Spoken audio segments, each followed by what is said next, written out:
आज मैं आप सभी के साथ प्याज के अचार की रेसिपी शेयर करने जा रही हूँ, वो भी मेरे मम्मी के स्टाइल से बनाएंगे। मेरी मम्मी बहुत ही टेस्टी अचार बनाती हैं और उन्हीं से ये रेसिपी मैंने सीखी है। तो वेलकम बैक टू अंशु का पकवान।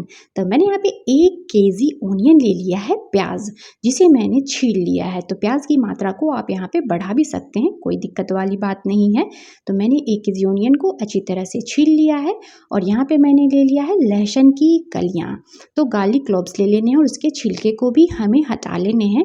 अभी मैं आपको दिखाऊंगी कि मैंने यहाँ पे कितने लहसुन की इस्तेमाल किए हैं। तो देखिए बिल्कुल इसी तरह का अभी मैं आपको दिखा रही हूँ। देखिए बिल्कुल इसी तरह का हमें लहसुन लेना है। तो मैं यहाँ पे सिर्फ 2 लहसुन का इस्तेमाल की हूँ, जिसकी कलियाँ को मैंने अलग करके और उसे छील लिया है।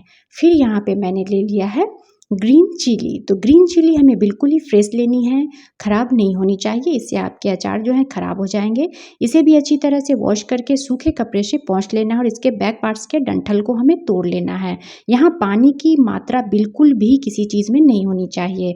यहाँ पे हमने ले लिया है 3 कच्ची कैरी, 3 कच्चे आम का मैंने इस्तेमाल किया है। सभी चीज़ों को मैंने पील कर लिया है बिल्कुल अच्छी तरह से। अब हमें क्या करना है, रफली चॉप कर लेना है। देखिए जैसे मैं दिखा रही हूँ बिल्कुल इसी तरह से मैं रफली चॉप कर लूँगी सारी चीज़ को। बस मोटे मोटे ही हमें कट करने हैं, ज़्यादा बारीक मैं यहाँ पे अभी नहीं कर रही। तो मैं एक आम भी कट करके आपको दिखा दे रही हूँ। तो देखिए ये आम जो है थोड़े छोटे साइज़ का और इसकी गुठली जो है अंदर की वो बिल्कुल ही सॉफ्ट है। तो हमें इसे हटा देना है और इसे भी हमें रफली चॉप कर देना है। तो सभी चीज़ों को मैंने बिल्कुल अच्छी तरह से रफली चॉप कर लिया है, सिवाय लहसुन की कलियाँ को। तो देखिए अब मैं इसे क्या करूँगी कि मैं इसे चॉपर में डाल करके चॉप करूँगी। अगर आपके पास चॉपर ना हो तो क्या कीजिएगा, आप घबराइएगा बिल्कुल मत, उसका भी समाधान है मेरे पास। आप ग्रेटर ले लीजिएगा। ग्रेटर तो सभी के घर में अवेलेबल होती है। ग्रेटर की मदद से आप आम को और फिर प्याज को ग्रेट कर लीजिएगा और बाकी लहसुन और हरी मिर्च को आप बारीक बारीक चॉप भी कर सकते हैं, या फिर हमाम दस्ता तो सभी के पास होते हैं, कूटने वाला जो आता है ना, वो हमाम दस्ता ले लीजिएगा, उसमें भी आप डालकर दरदरा कूट सकते हैं। तो देखिए मैंने आपकी समस्या का समाधान कर दिया है। तो देखिए चलिए इस तरह से हमें चॉप कर लेना है सभी चीज़ों को। बस ग्राइंडिंग जार का हमें यहाँ पे इस्तेमाल नहीं करना है, इस बात का आप ज़रूर ध्यान रखिएगा। हमें यहाँ पे कोई चटनी नहीं बनानी फ्रेंड्स। तो देखिए सभी चीज़ों को मैंने यहाँ पे बिल्कुल ही अच्छी तरह से चॉप कर लिया है। देखिए आप देख सकते हैं बहुत ही टेस्टी बनती है। आप सभी को अगर मेरी मेहनत पसंद आती हो तो मुझे सपोर्ट भी कीजिएगा फ्रेंड्स, और ज़्यादा से ज़्यादा मेरी रेसिपी को फ्रेंड ग्रुप्स में और फैमिली वालों के साथ भी शेयर कीजिएगा। तो चलिए अब नेक्स्ट स्टेप देखते हैं। इतनी टेस्टी सी रेसिपी को मिस कैसे करना है, अभी आप सभी के मुंह में पानी आ रहा होगा, बिना स्किप किए हुए देखिएगा वीडियो को। तो चलिए एक पैन रख लेना है हमें गैस पे और यहाँ पे हमें स्पेशल मसाले बनाने हैं। तो मैंने यहाँ पे ज़ीरा ले लिया है 2 टेबल स्पून और यहाँ पे मैंने ले लिया है धनिया। तो मैंने यहाँ पे धनिया ले लिया है साबुत 3 टेबल स्पून और यहाँ पे मैंने ले लिया है सौंफ। सौंफ भी मैंने 3 चम्मच ही इस्तेमाल किए हैं। फिनेल सीड्स इन्हें भी हमें डाल लेना है। सौंफ तो ज़रूर ही डालिएगा अचार में, इसी से आपकी अचार की खुशबू जो है ना दोगुनी हो जाएगी। और अब हमें यहाँ पे ले लेना है यहाँ पे सरसों के दाने। तो मैंने यहाँ पे येलो वाले मस्टर्ड सीड्स का इस्तेमाल किया है। आप यहाँ पे कोशिश कीजिएगा कि येलो वाले मस्टर्ड सीड्स ही ले, यहाँ पे ब्लैक वाले मस्टर्ड सीड्स का इस्तेमाल नहीं कीजिएगा। इससे अचार के जो मसाले हैं ना वो करवे हो जाते हैं काले वाले सरसों के दाने डालने से। अब मैं यहाँ पे कुछ ले ली हूँ खड़े मसाले, गरम मसाले हमें साबुत लेने हैं। 8 से 10 मैंने क्लोव्स ले लिए हैं, लौंग। फिर यहाँ पे मैंने ले लिया है ब्लैक कार्डेमम, बड़ी वाली जो इलायची आती है ना वो ले लिया है। और फिर यहाँ पे मैंने ग्रीन कार्डेमम ले लिया है, छोटी इलायची, और एक सिनेमन स्टिक का टुकड़ा, दालचीनी का टुकड़ा ले लेना है। इसे भी हमें डाल लेना है। इतनी मस्त खुशबूदार अचार बनकर तैयार होगी ना कि मेरी गारंटी है फ्रेंड्स, आप एक बार नहीं इस अचार को तो मुझे लगता है कि आप 2-3 डब्बे में भर करके ही बनाइएगा। और मसालों को डालने के बाद हमें बिल्कुल लो फ्लेम पे हल्का सा रोस्ट करना है खुशबू आने तक। सभी चीज़ों को मैंने बिल्कुल इसी तरह से इसी स्पून से मेज़र किया है, इस बात का आप ज़रूर ध्यान रखिएगा। अचार वगैरह जब हम बनाते हैं ना तो मेज़रमेंट का हमें पूरा ध्यान रखना पड़ता है, नहीं तो अचार जो है वो ख़राब भी हो जाती है। तो देखिए इसमें से जब खुशबू आने लगे तो हमें देखिए यहाँ पे डाल देना है 1/2 टी स्पून मेथी के दाने। तो मैं यहाँ पे 1/2 टी स्पून मेथी के दाने डाली और सबसे लास्ट में डालिएगा।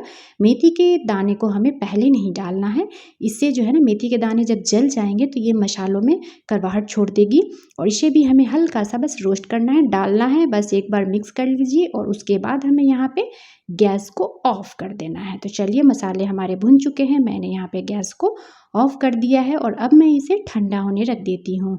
जब मसाले अच्छी तरह से, बिल्कुल अच्छी तरह से ठंडा हो जाएगा ना, फिर हमें इसका फाइन पाउडर बना लेना है। तो चलिए मैं यहाँ पे एक ग्राइंडिंग जार ले ली हूँ और इसे हमें ग्राइंड कर लेना है। बिल्कुल इसी तरह से ग्राइंड करके बनाइएगा, इतनी खुशबूदार अचार शायद आप कभी नहीं बनाए होंगे। तो चलिए मैं इसे ग्राइंड करके ले आती हूँ, उसके बाद मैं आपको अभी दिखाऊंगी।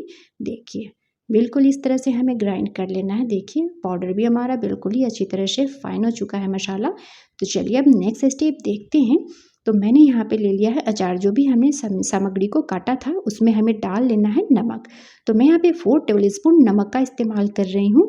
अचार में नमक की मात्रा को आप कम नहीं कीजिएगा, थोड़ा ज़्यादा ही रहेगा तो अचार आपका ख़राब नहीं होगा, पर कम नहीं डालिएगा, इससे अचार ख़राब भी हो जाते हैं। सभी चीज़ों को मैंने बिल्कुल इसी तरह से इसी स्पून से मेज़र किया है, तो इसीलिए मैं आपको दिखा दे रही हूँ। यहाँ पर हर चीज़ का मेज़रमेंट का आपको ध्यान रखना पड़ेगा अचार जब भी आप बनाते हो। तो अब हमें इसमें डाल लेना है हल्दी पाउडर। तो मैं यहाँ पे 2 चम्मच हल्दी पाउडर डाल ले रही हूँ और फिर यहाँ पे मैं डाल रही हूँ 1 टेबल स्पून, यहाँ पे हमें डाल लेना है red chilli powder. Red chilli powder आप कम या ज़्यादा कर सकते हैं। अगर आपको तीखा कम पसंद हो तो आप रेड चिली पाउडर की मात्रा को आप कम भी कर सकते हैं, क्योंकि हमने यहाँ पे हरी मिर्च का भी इस्तेमाल किया है। फिर हमें यहाँ पे ले लेना है 1/2 टीस्पून अजवाइन और क्लोजी। तो इसे मैंने रोस्ट नहीं किया है। अब मैं इसमें सारे मसालों को डाल दूँगी। देखिए सारे मसालों को बिल्कुल इसी तरह से डाल देना है और बिल्कुल अच्छी तरह से हमें मिक्स कर लेना है। सभी चीज़ों को मसालों के साथ बिल्कुल अच्छी तरह से मिक्स कीजिएगा। अभी आपके मुंह में पानी आ रहा होगा, मुझे पता है, क्योंकि मैं भी जब बना रही थी तो मुझे भी पानी आ रहा था, लग रहा था थोड़ा सा चाट करके ही देख लूँ।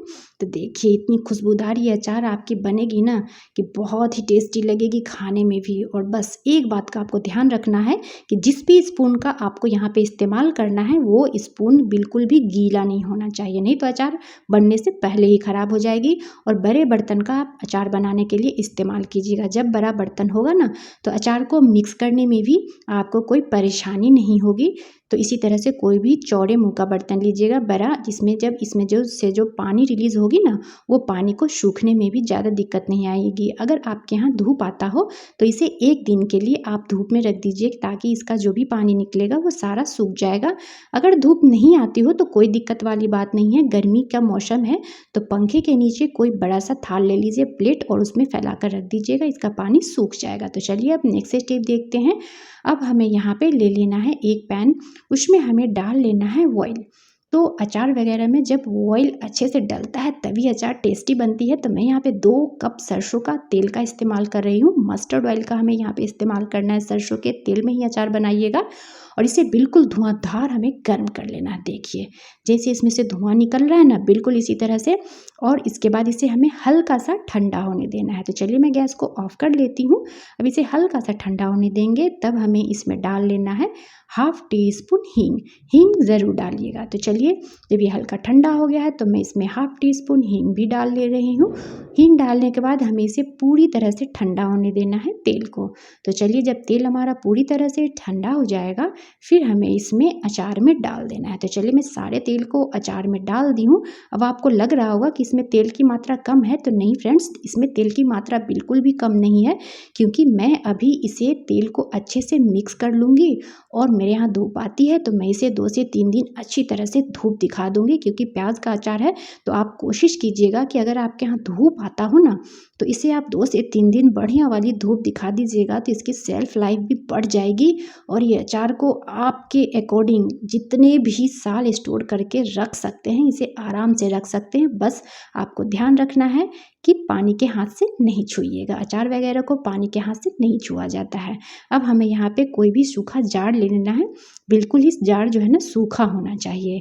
अब हमें इसमें अचार को डाल लेना है। देखिए क्या मस्त ये अचार बन गया है ना, और इतनी इसकी अच्छी वाली खुशबू आ रही है इस अचार की कि मैं आपको बता नहीं सकती हूँ। बहुत दूर दूर तक इसकी खुशबू जा रही है। मैं जब इसे बाहर धूप में सूखने के लिए रखी ना तो इसकी खुशबू इतनी मस्त वाली आ रही थी कि मैं क्या ही बताऊँ आपको। आप जब भी ये अचार बनाइएगा इस तरह से, तो आपके आसपास के पड़ोसी जो है ना वो भी पूछ बैठेंगे कि कौन-सा मसाला डाला है इस अचार में। तो बिल्कुल इसी तरह से आप भी यही स्पेशल मसाले के साथ ये अचार बनाइएगा, बहुत ही टेस्टी बनेगी। बिल्कुल मेरी मम्मी के स्टाइल से बनाइएगा। तो है ना कितनी मज़ेदार और टेस्टी रेसिपी। कमेंट करके मुझे ज़रूर बताइएगा फ्रेंड्स। अगर आप सभी को मेरी रेसिपी अच्छी लगती है तो मुझे सपोर्ट करने में कंजूसी बिल्कुल नहीं कीजिएगा, बिल्कुल भी नहीं। आप लोग मेरी वीडियो को लाइक भी कीजिएगा और ज़्यादा से ज़्यादा मेरी हर रेसिपी को शेयर भी कीजिएगा फ्रेंड ग्रुप्स में और फैमिली वालों के साथ भी। देखिए मैं अभी आपको इसे पास से दिखा दे रही हूँ, देखिए। चलिए मिलते हैं अब नेक्स्ट वीडियो में। Thanks for watching. तब तक के लिए बाय बाय।